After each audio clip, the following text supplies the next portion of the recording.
বলেছি, তুমি তোমার স্বামীকে ছোট করে বড় হতে পারবে না। There is no option.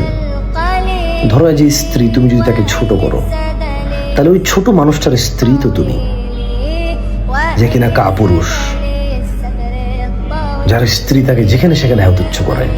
চুপ করো, কি বোঝো তুমি? তুমি কথা বলবো না? আমি বলতেছি, তোমাকে কথা বলতে কে বলছে?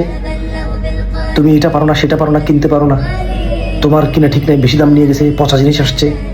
So so so so so so so so. তুমি চেষ্টা করো তোমার স্বামীকে যথাসম্মান দিতে। জানি তার ভুল আছে, আর তার গোপনীয়তা ও দুর্বলতা তুমি প্রকাশ করবা না। খবরদার, তুমি কখনো এমন ব্যবহার করবা না যে সে তোমার চোখে পড়ে যায়।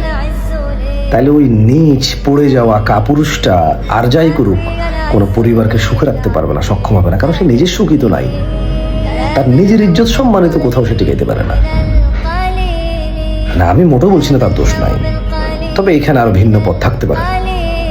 আর আমি ওই ছোট ভাই তোমাকে বলি, তুমি তোমার স্ত্রী, ওর যত্ন না নিয়ে, ওকে অবহেলা করে, তুচ্ছ করে, ওর মান সম্মানের খেয়াল না করে, ওর আবেগ অনুভূতির খেয়াল না করে তুমি নিজে যত্নে থাকতে পারবা না। আল্লাহ সুবহানাহু ওয়া তাআলা ওকে বানাইছে তোমার শান্তির জন্য।